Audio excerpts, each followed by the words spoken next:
नमस्कार साथियों, आप सभी का हार्दिक स्वागत है एसएचआर ग्लोबल इंडिया पर। जैसा कि आपको मैंने पहले भी बोला है कि हम यहाँ पर टॉपिक वाइज हर यूनिट को कवर करेंगे और आज हम बात करने जा रहे हैं यूनिट 8 पर। और यूनिट जो 8 है वो है आपके पास में संतुलित आहार एवं पोषक तत्वों की प्रस्तावित दैनिक मात्रा। अब ये जो आपके पास में यूनिट है, इस यूनिट के अंदर हम बात करने वाले हैं कि संतुलित आहारों की योजना किस प्रकार बनाई जाती है। आप इसको ऐसा भी कुछ बोल सकते हो,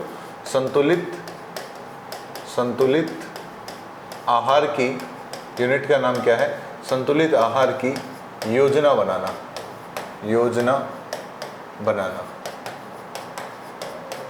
अब इस योजना के अंतर्गत ऐसा होगा कि जो बालक है उनकी अपनी कैपेसिटी के अकॉर्डिंग कुछ भोजन यहाँ पर होगा।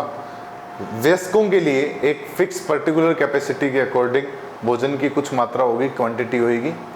जो प्रेग्नेंट लेडीज़ है उनके लिए भी कुछ निश्चित मात्रा होगी।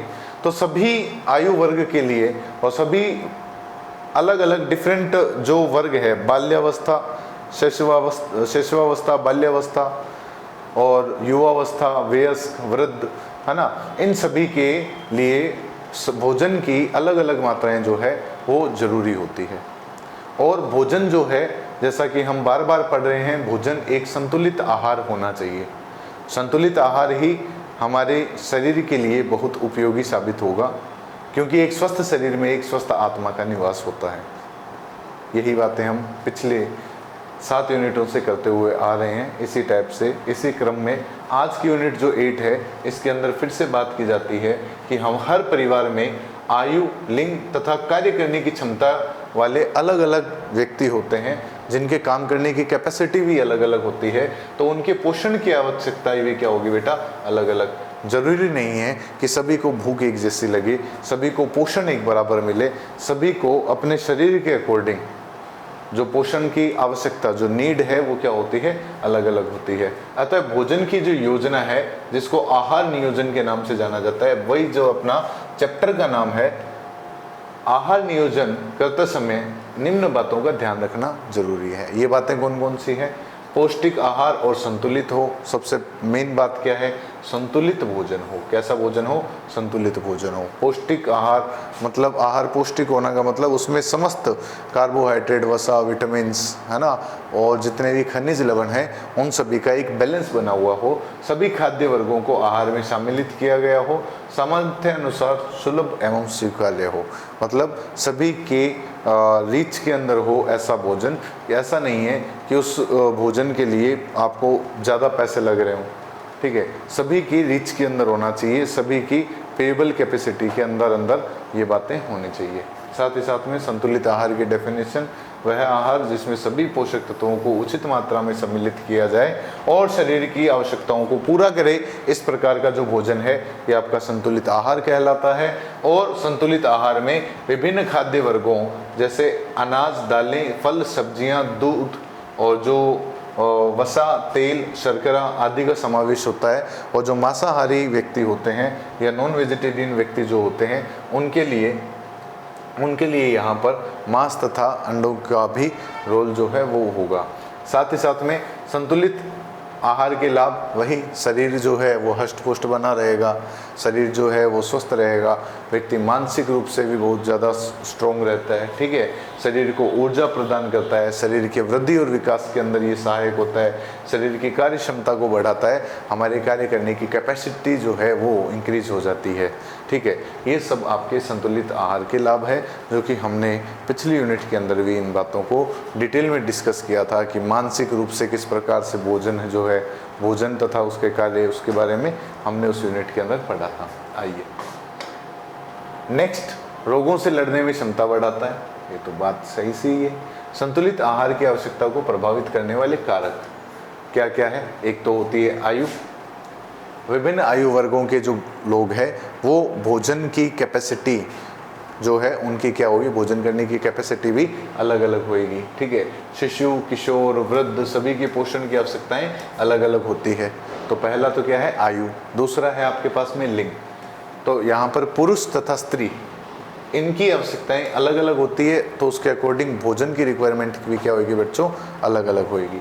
साथ ही साथ में कार्य, अब कोई व्यक्ति है जिसका कार्य ज़्यादा श्रम वाला नहीं है तो उसके भोजन की कैपेसिटी अलग होगी, और कोई ज़्यादा श्रम वाला जो व्यक्ति है तो उसको ऊर्जा भी ज़्यादा चाहिए कार्य करने के लिए, तो उसके भोजन की जो कैपेसिटी है या उसके आहार की जो कैपेसिटी है वो भी क्या होगी बच्चों, अलग होगी, उसकी आवश्यकता जो है वो अलग होगी। ठीक है, तो यहाँ पर अलग अलग श्रम के अनुसार जो अलग अलग डिफरेंट प्रकार के जो श्रम है उनके अनुसार जो पोषण जो है उसकी आवश्यकता बढ़ती या घटती रहती है। और शारीरिक स्थिति जैसे कि गर्भावस्था, स्तनपान और बीमारी इत्यादि के अंदर भी आपके आहार की जो रिक्वायरमेंट है या कैपेसिटी है वो भी यहाँ पर कम या ज़्यादा हो सकती है। ठीक है, ये क्या है, पर्टिकुलर सिचुएशंस क्रिएट हो गई। जैसे हम जब बीमार होते हैं तो हमारी भूख बहुत ज़्यादा कम हो जाती है, हम कमज़ोर एक टाइप से फील करने लगते हैं क्योंकि शरीर में एनर्जी ही उतनी नहीं रहती। ठीक है, उसी के अकॉर्डिंग इसी की अगला फैक्टर है, पहला था आयु, लिंग, कार्य, शारीरिक स्थिति और जलवायु आपके आसपास सराउंडिंग जो एनवायरनमेंट है वो किस टाइप से है। ठंडे और गर्म वातावरण में आवश्यकता बदलती रहती है। फॉर एग्जांपल आप लोगों ने ये बातें नोट की होगी कि सर्दियों में हम गर्मियों के मुकाबले या गर्मियों की अपेक्षा हम जो भोजन करने की कैपेसिटी जो है वो हमारी ज़्यादा होती है। हम डिफरेंट टाइप्स ऑफ फूड्स को बहुत ज़्यादा मतलब वहाँ पर रीच करते हैं, बहुत ज़्यादा खाते हैं। ठीक है, गर्मियों में यही कैपेसिटी हमारी कम हो जाती है ना। खाद्य की उपलब्धता, अब एक और बात है ना कि हम खा तो लेंगे पर खाद्य पदार्थ जो है उसकी उपलब्धता कितनी है, क्या वो सुगमता से हमें प्राप्त हो रहा है, तो ये सुनिश्चित होना जरूरी है। साथ ही साथ में आर्थिक स्थिति, ठीक है, साथ ही साथ में धार्मिक मान्यता इत्यादि, यानी कि यहाँ पर धार्मिक मान्यताएं, आर्थिक स्थिति और खाद्य की उपलब्धता, ये फैक्टर भी काम करते हैं कि खाद्य कितना उपलब्ध है, कितने लोगों तक उसकी रीच है उस चीज़ की। और इसी टाइप से आपके पास में दूसरा आपने पढ़ा था यहाँ पर आर्थिक स्थिति, हम कितना किस चीज़ के लिए कितना पे कर सकते हैं वो आ जाएगी आपकी आर्थिक स्थिति। और धार्मिक मान्यताएं जो है वो इसके अंदर इंक्लूडेड रहेगी।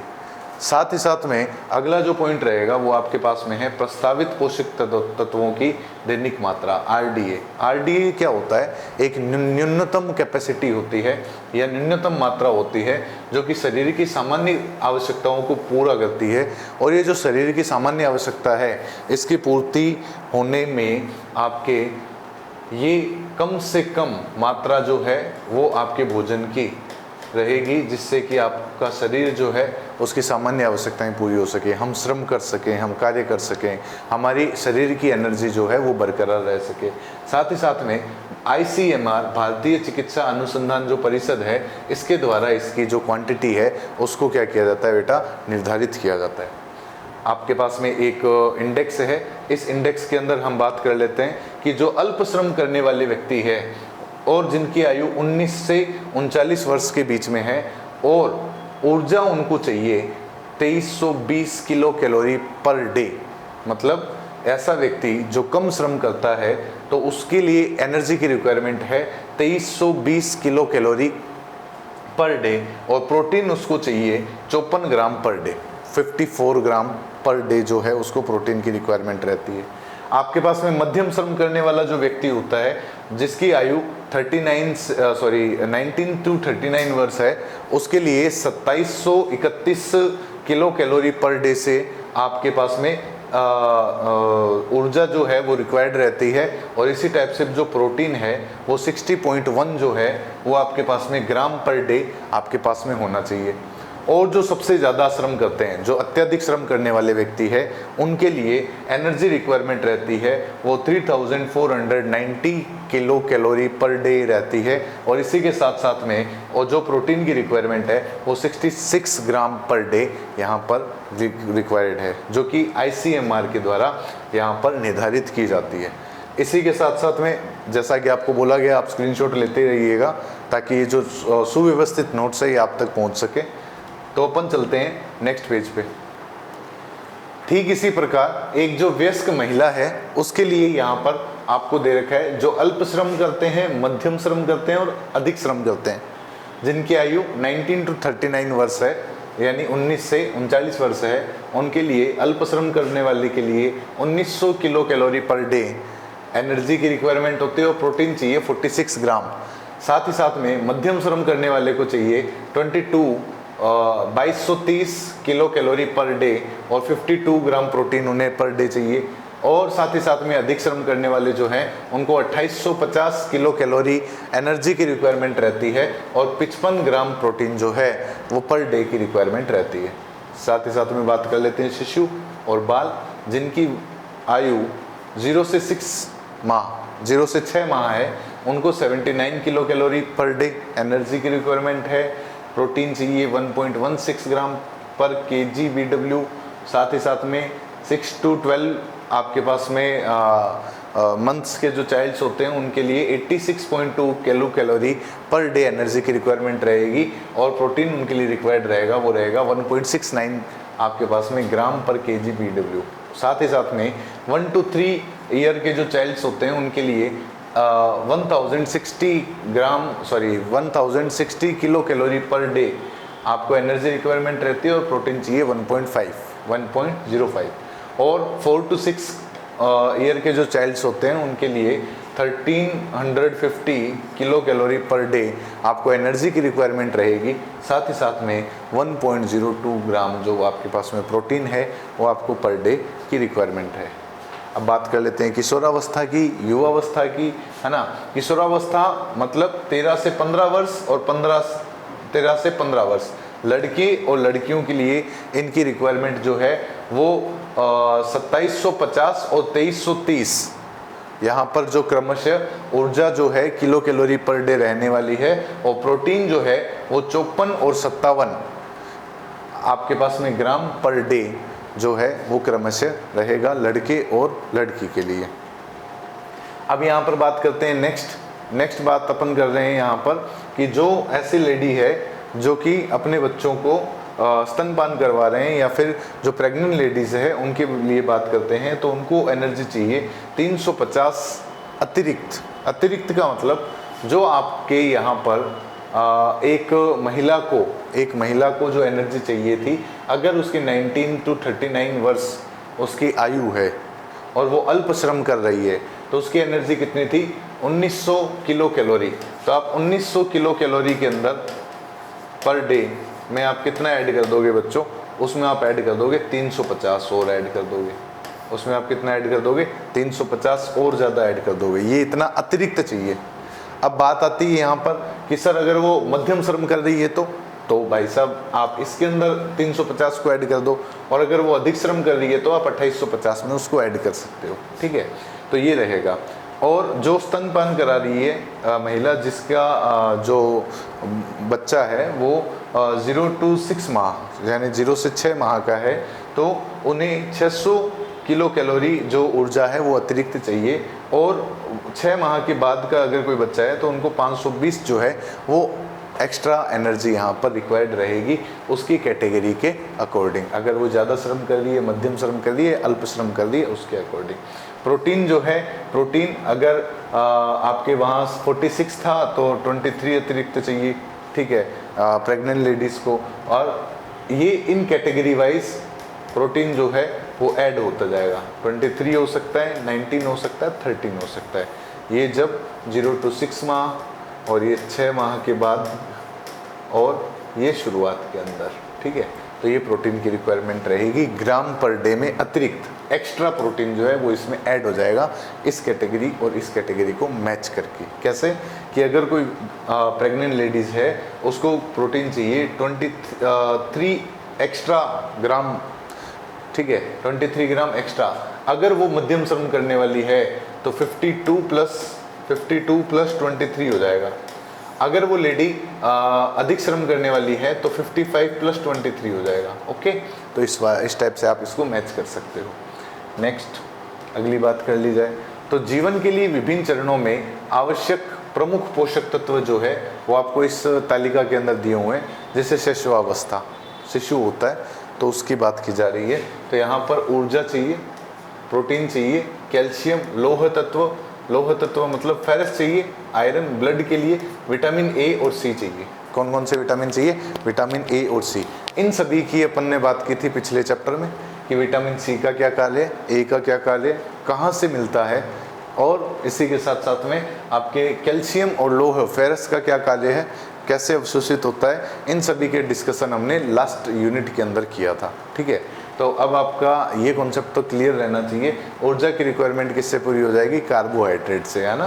तो शाला पूर्व अवस्था मतलब शिशुअवस्था से थोड़ा बड़ा, और अभी वो बच्चा विद्यालय जाने के लिए तैयार है, तो उससे जस्ट पहले उसको एनर्जी रिक्वायर्ड है, प्रोटीन रिक्वायर्ड है, आयरन रिक्वायर्ड है, और आयोडीन की ज़रूरत है। किसकी ज़रूरत है? आयोडीन, जो कि थायराइड को क्या करेगा? सही करेगा।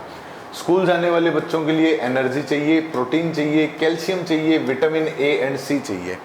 क्या क्या चाहिए? विटामिन ए एंड सी। किशोरावस्था के अंदर उन्हें energy, protein, ferrous, iodine, folic acid भी रिक्वायर्ड रहेगा। जो ऐसा मतलब काल है जिसमें कोई जो आपकी महिला जो है वो प्रेग्नेंट है, तो उन्हें ऊर्जा प्रोटीन के साथ साथ में कैल्शियम, फेरस और फोलिक एसिड चाहिए। और ऐसी महिला जो कि यहाँ पर स्तनपान करवा रही है, उनके लिए ऊर्जा, प्रोटीन, विटामिन ए एंड सी जो है वो चाहिए, वो पूरा का पूरा रिक्वायर्ड रहेगा।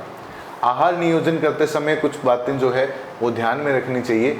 आहार नियोजन करते समय हमें ये ध्यान में रखना चाहिए कि सभी वर्गों की जो पोषण आवश्यकता है क्या वो पूरी हो रही है या नहीं हो रही, जितनी एनर्जी उनको रिक्वायर्ड है उतनी मिल रही है या नहीं मिल रही, या जितना उनको प्रोटीन मिल रहा है या मिलना है उतना मिल रहा है या नहीं। इन सभी बातों का हमें ध्यान रखना चाहिए। और साथ ही साथ में कम लागत में अधिक पोषण देने वाले खाद्य पदार्थों का चयन करना चाहिए, जिससे कि आर्थिक रूप से भी ज़्यादा भार नहीं आए। ठीक है, साथ ही साथ में खाद्य सामग्री स्थानीय और मौसमी हो। पर्टिकुलर एरिया में, मान लो किसी एक पर्टिकुलर एरिया में चावल ज़्यादा होते हैं, तो वहाँ की जो जनसंख्या है वो ज़्यादा चावल पर आधारित होगी। ऐसी जगह जहाँ कोस्टल एरियाज़ की अगर मैं बात करूँ, तो वहाँ पर नारियल जो है वो सुगमता से मिल जाते हैं, तो वहाँ पर नारियल के तेल की जो रिक्वायरमेंट है वो उस जनसंख्या के अकॉर्डिंग वो लोग जो है उनकी निर्भरता नारियल के तेल के ऊपर ज़्यादा रहेगी। मैं इसी सिनेरियो को चेंज कर लेता हूँ, स्थानीय स्थिति को चेंज कर लेता हूँ। अगर कोई व्यक्ति पंजाब और हरियाणा साइड में है, तो इस नॉर्थ इंडियन है ना, तो ये पंजाब और हरियाणा जो रीजन है, इस रीजन के अंदर अगर कोई व्यक्ति है तो उसकी निर्भरता ऑयल के मामले में अब नारियल के तेल पर नहीं रह करके सरसों के तेल पर शिफ्ट हो जाएगी। ठीक है, तो ओवरऑल आपके रीजन वाइज अलग अलग एरिया वाइज आपकी जो निर्भरता है वो भी क्या हो जाती है बच्चों? चेंज रहती है। तो आप उस जैसे कोस्टल एरिया वाले जो लोग हैं, कोस्टल एरिया यानी तटीय क्षेत्र के जो लोग हैं, उनके लिए आप जो नारियल का तेल है, जो हमारे पास में नारियल का जो तेल है वो क्या रहेगा? अपेक्षाकृत सस्ता रहेगा, है ना। अपेक्षाकृत क्या रहेगा? सस्ता। तो वही बातें हैं। और साथ ही साथ में क्या होना चाहिए? धर्म, संस्कृति, व्यक्तिगत पसंद का ध्यान रखें। किसी को कोई चीज़ अच्छी लगती है या नहीं लगती, है ना, कोई वेजिटेरियन ही है, कोई नॉन वेजिटेरियन है, ओवरऑल उसके अकॉर्डिंग व्यक्ति की पसंद का भी ध्यान रखा जाना चाहिए। खाने की संख्या, समय, आदत आदि को ध्यान में रखना चाहिए। खाने का समय क्या है, हम खाना कब खा रहे हैं, हम दिन में कितनी बार खाना खा रहे हैं, इन सब का और ध्यान रखना चाहिए। और आदत के अंदर मतलब हमें किस टाइप का फूड जो है वो पसंद है, हमारी क्या आदत बन चुकी है, क्या हैबिट बन चुकी है ना, तो उसके अकॉर्डिंग खाद्य पदार्थों का जो वर्गीकरण है वो हम करते हैं यहाँ पर। एक तो ऊर्जा देने वाले जो पदार्थ होते हैं, ऊर्जा देने वाले पदार्थ जो आपको ऊर्जा देंगे, फॉर एग्जाम्पल अनाज, शर्करा, वसा और तेल जो कि आपको ऊर्जा प्रदान करेंगे। फैट जो है और प्रोटीन जो है, ठीक है, प्रोटीन, कार्बोहाइड्रेट, फैट, ये तीनों के तीनों क्या प्रदान करते हैं? ऊर्जा प्रदान करते हैं। तो ऊर्जा देने वाले पदार्थ जो है उनके ऊपर बात की जा रही है।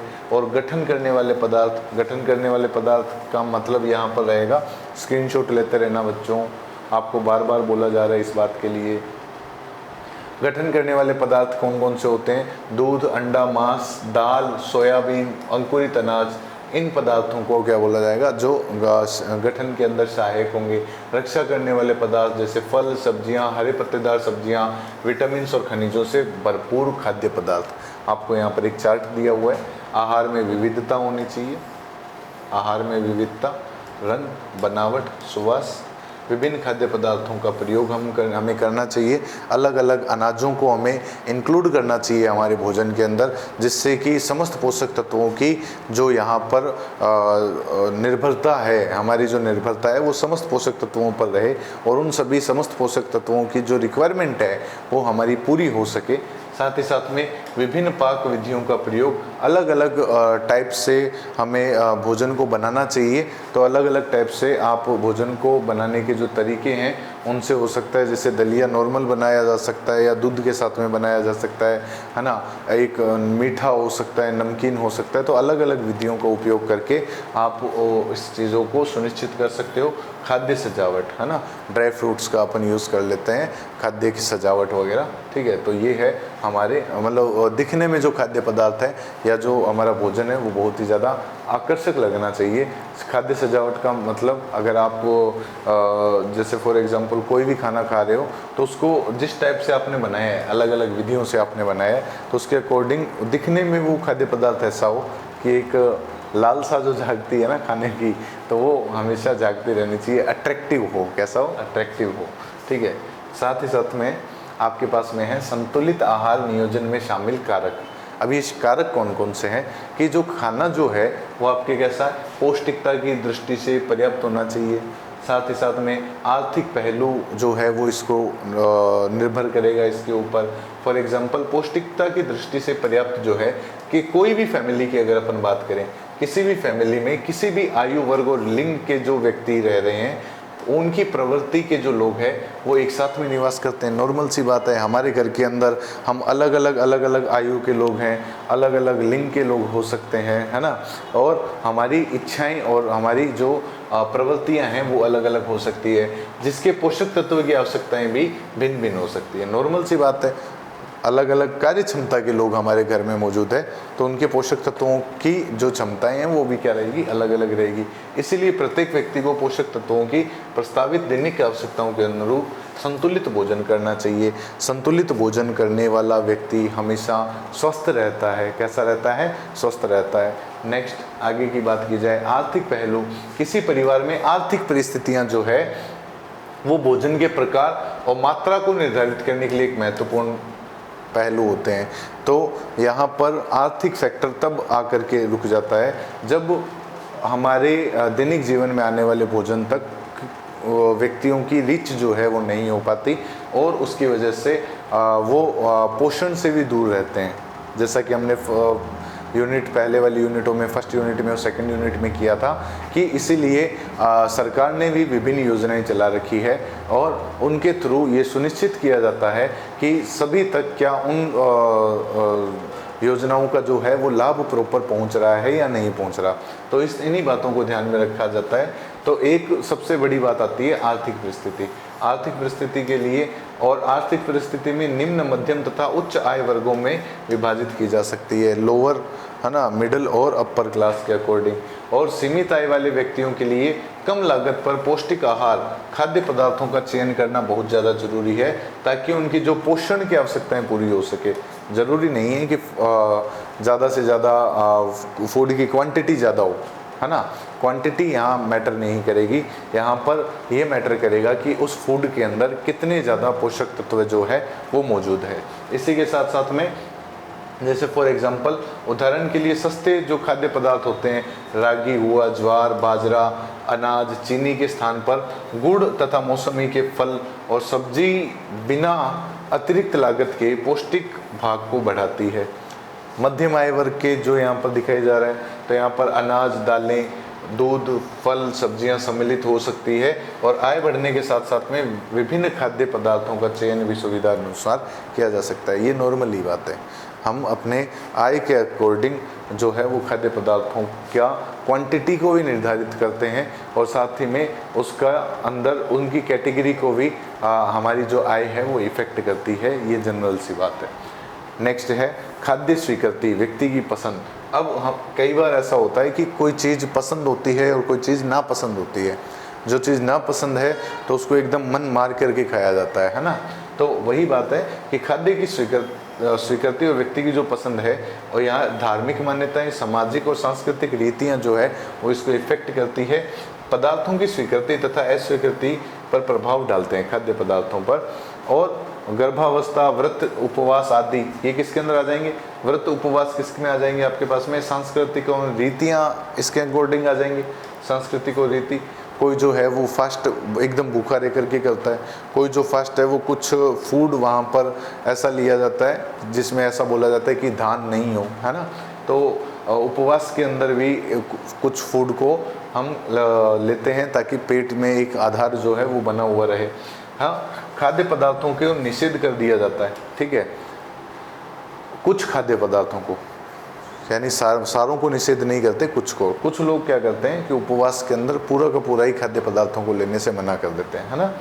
इन सभी पहलुओं को ध्यान में रखते हुए आहार नियोजन करते समय खाद्य पदार्थों का चयन जो है वो एक प्रॉपर तरीके से किया जाना चाहिए, ताकि वो आपको एनर्जी प्रॉपर जो है वो प्रोवाइड करवा सके। आपके पास में है खाद्य उपलब्धता। अब खाद्य उपलब्धता क्या होता है? रीजनल होता है। कैसा होता है? रीजनल। आपके उस पर्टिकुलर एरिया के अंदर क्या उस चीज़ की उपलब्धता उतनी है? अगर उसकी उपलब्धता उतनी नहीं है तो सिंपल सी बात है, उसके रेट हाई होंगे, जो कि आर्थिक पहलू को क्या करेगा? इफेक्ट करेगा, आर्थिक रूप से इफेक्ट होगा, ठीक है। तो उदाहरणतः विशिष्ट क्षेत्रों में रहने वालों की उपलब्धता संतुलित आहार के नियोजन के लिए बहुत ज़्यादा जरूरी है। समुद्री और तटवर्ती क्षेत्रों में मछली व अन्य समुद्री पदार्थ, दक्षिण तथा पूर्वी क्षेत्रों में चावल, उत्तर भारत में गेहूं की जो सरलता पूर्वक उपलब्धता है तथा उगाए जाने वाले खाद्य पदार्थ हैं, अतः सस्ते दाम पर आसानी से मिल जाते हैं। इसके साथ ही मौसम के अनुसार खाद्य पदार्थों की उपलब्धता से संबंधित पहलू भी अत्यंत महत्वपूर्ण है। सिंपल सी बात है, ये बोला नॉर्थ इंडिया में जो है वो गेहूं का बहुत ज़्यादा यूज़ किया जाता है, कोस्टल एरिया और पूर्वी क्षेत्रों में चावल का बहुत ज़्यादा यूज़ किया जाता है ना। तो वो तो रीजनल ही हुआ ना, जो जहाँ पर ज़्यादा पैदावार हो रही है उसके अकॉर्डिंग उसके ऊपर निर्भरता लोगों की ज़्यादा रहेगी। इससे एक एग्जांपल हमने लिया था कि जो कोस्टल एरिया, तटीय क्षेत्रों के जो लोग हैं वो नारियल के तेल के ऊपर ज़्यादा निर्भर करेंगे, और जो इधर उत्तर भारत के जो लोग हैं वो सरसों के तेल के ऊपर निर्भरता अपनी ज़्यादा रखेंगे। तो ये सब चीज़ें तो नॉर्मली चलती रहती है रीजनल वाइज। इसको आप खाद्य उपलब्धता के अंतर्गत ला सकते हो। आहार की आवृत्ति तथा आहार की प्रवृत्ति, प्रत्येक परिवार के लिए आहार की जो आवृत्ति तथा प्रवृत्ति है, प्रतिदिन खाए जाने वाले आहार की संख्या, उसका खाने का समय वो भिन्न भिन्न होता है अलग अलग परिवारों में। किसी के यहाँ नाश्ता सुबह 7 बजे बनता है, किसी के यहाँ नाश्ता सुबह 9 या 10 बजे बनता है ना। कोई व्यक्ति ऐसा है जो कि 12-1 बजे के आसपास खाना ही खा लेते हैं, है ना, जबकि इन्हीं का नाश्ता चल रहा होता है। तो वो क्या है, अलग अलग परिवारों के अकॉर्डिंग उसकी आवृत्ति जो है वो अलग अलग है, उसकी फ्रीक्वेंसी जो है वो अलग अलग है, और साथ ही में उसका जो संख्या है वो अलग अलग है। किसी परिवार में 3 टाइम खाना खाया जाता है, खाना इन द सेंस कि सुबह ब्रेकफास्ट होगा, फिर प्रॉपर टाइप से लंच होएगा, उसके बाद में शाम को थोड़ा बहुत और हल्का सा स्नैक्स वगैरह लिए जाएंगे, फिर शाम को डिनर हो जाएगा, है ना। तो इस टाइप से अलग अलग आवृत्तियाँ जो है उनके अकॉर्डिंग होता है। तो साथ ही में फॉर एग्जाम्पल आपके पास में प्रेग्नेंट तथा स्तनपान करने वाली जो स्त्रियां हैं, इनको मुख्य आहार के बीच में समय के पौष्टिक अल्पा आहार, यही तो है नाश्ता, अल्पा आहार तथा अन्य खाद्य पदार्थ ग्रहण करना बहुत ज़्यादा जरूरी होता है एक पर्टिकुलर फ्रिक्वेंसी के बाद में, ताकि उनकी बढ़ी हुई पोषण संबंधी आवश्यकताएं पूरी की जा सके। अतः परिवार के सदस्यों की आयु, एक्टिविटी, सक्रियता स्तर जो है, और शारीरिक अवस्था और आय तथा आय और उसके कार्य के अनुसूची को ध्यान में रखते हुए संतुलित आहार का नियोजन क्या करना चाहिए? जरूरी होता है। मतलब आय को, सब चीज़ों को, सभी फैक्टर को, ज़रूरतों को ध्यान में रखते हुए हमको इनका नियोजन करना जरूरी होता है। समय, श्रम तथा ईंधन की बचत। अब यहाँ पर जो है समय, श्रम तथा ईंधन की बचत के लिए आहार नियोजन किया जाता है। कैसे? फॉर एग्जाम्पल कुछ सीमित, जो आपके पास में सीमित आय वाले जो परिवार है या कामकाजी महिला वाले जो परिवार है, यहाँ पर आवश्यकता जो है ये बहुत ज़्यादा हो जाती है, क्योंकि जो टाइम है, टाइम बहुत ज़्यादा यहाँ पर कम होता है, ठीक है। श्रम और ईंधन जिससे कि आप खाना बना रहे हो, है ना, उनकी। तो आपके पास में बचत के लिए आवश्यक है क्या, साप्ताहिक व्यंजन सूची समय से पहले बना लेनी चाहिए। ऐसा करने से खाद्य पदार्थों की खरीदारी के अंदर सुविधा तथा खाद्य पदार्थों में सम्मिश्रण पुनरावृत्ति की कम संभावना रहती है और श्रम बचत और लाभ मिल सके। फॉर एग्जांपल हम ये डिसाइड कर लेते हैं, कई बार लगभग हम करते हैं कि आज शाम को क्या बनेगा। कई बार ऐसा भी होता है कि इस संडे हम ये बनाने वाले हैं या इस सैटरडे को हम ये बनाएंगे, है ना। तो ये एक क्या होता है, पूर्व नियोजित पूरी की पूरी प्लानिंग होती है। मम्मी भी जब मार्केट जाती है तो मम्मा का क्या काम करते हैं कि जो भी आने वाले 2-3 दिनों की सब्जियां हैं उनको एक साथ में ही वो ले आते हैं, ठीक है। उससे क्या है, एक पर्टिकुलर माइंडसेट बना रहता है, समय की बचत होती है और साथ ही साथ में यहाँ पर किन किन आहार को आपने इंक्लूड किया है, किन किन फलों को, किन किन सब्जियों को आपने भोजन में इंक्लूड किया है, वो भी सुनिश्चित जो है वो टाइम से पूर्व हो जाता है। आहार में विविधता जो है ये बहुत ही ज़्यादा ज़रूरी होती है। प्रतिदिन सेम टू सेम भोजन की पुनरावृत्ति नहीं होनी चाहिए, एक ही टाइप का खाना नहीं खाना चाहिए। आहार नियोजन करते समय खाद्य पदार्थों की विभिन्न श्रेणियां आहार में सम्मिलित करना बहुत ज़्यादा जरूरी है। ऐसा करने से सुरुचिपूर्वक तथा आकर्षक जो है वो आप भोजन को बना सकते हो। और भोजन जब सुरुचिपूर्वक होगा और आसान होगा उतना ही अच्छा होगा। और इसी के साथ साथ में एक और है आपके पास में जिसके अंतर्गत आप शुभदा संतुष्टि आप बोल सकते हो। क्या बोल सकते हो, शुभदा संतुष्टि, शुभदा संतुष्टि। अब ये शुभदा संतुष्टि क्या होता है बेटा, शुभदा संतुष्टि के अंतर्गत आपके पास में आपकी भूख, शुभदा संतुष्टि, भूख क्या खत्म हो रही है या नहीं हो रही, ऐसे पोषक तत्वों युक्त भोजन का उपयोग करना चाहिए जिससे आपकी भूख भी शांत हो, है ना, शुभदा संतुष्ट हो जाए। तो इस टाइप के भोजन को हमें इंक्लूड करना चाहिए। जैसा कि हमने पिछली यूनिट में पढ़ा था कि जो वसा होती है, वसा को डाइजेस्ट करने में थोड़ा टाइम लगता है, जिससे शुभदा जो है वो संतुष्ट रहती है, हमें भूख जल्दी से नहीं लगती, ठीक है। और इसीलिए आप लगभग अट्रैक्ट भी होते हो वसीय जो भी पदार्थ होते हैं या उस टाइप की जो चीज़ें होती हैं उनकी तरफ। ओवरऑल आप लोगों को बार बार बोला जा रहा है कि आप लोग स्क्रीनशॉट लेते रहिएगा। और ये हमने जो चैप्टर डिस्कस किया है, इस चैप्टर के अंदर हम बात कर रहे हैं कि आहार की एक प्रॉपर योजना बनाई जा सके और किस टाइप से अपन इसके ऊपर काम कर सकते हैं। संतुलित आहार एवं पोषक तत्वों के अंदर आप संतुलित आहार की योजना जो है वो बना करके कार्य कर सकते हो। अलग अलग आयु वर्ग के लोग, अलग अलग लिंग के, अलग अलग आपके पास में श्रम के अकॉर्डिंग जो लोग हैं वो किस प्रकार से भोजन को कितनी क्वांटिटी में यूज़ करना चाहिए, कितनी कैलोरीज रहनी चाहिए, कितना प्रोटीन उनको चाहिए, इन सभी की एक प्रॉपर योजना है जिसके अंतर्गत आप संतुलित भोजन को ग्रहण कर सकते हो, ठीक है। तो यहाँ पर हमारा DECE पार्ट 2 की जो सेक्शन सेकंड है वो कंप्लीट होता है, जिसके अंतर्गत आपने 8 यूनिट जो है 8 यूनिट तक आपने इसको क्या किया, कंप्लीट किया है। मिलते हैं हम हमारी अगली क्लास में जिसमें हम एक नए सेक्शन की ओर चलेंगे और कुछ नई यूनिट्स को इंक्लूड करेंगे। तब तक के लिए धन्यवाद। जुड़े रहिए SHR ग्लोबल इंडिया से।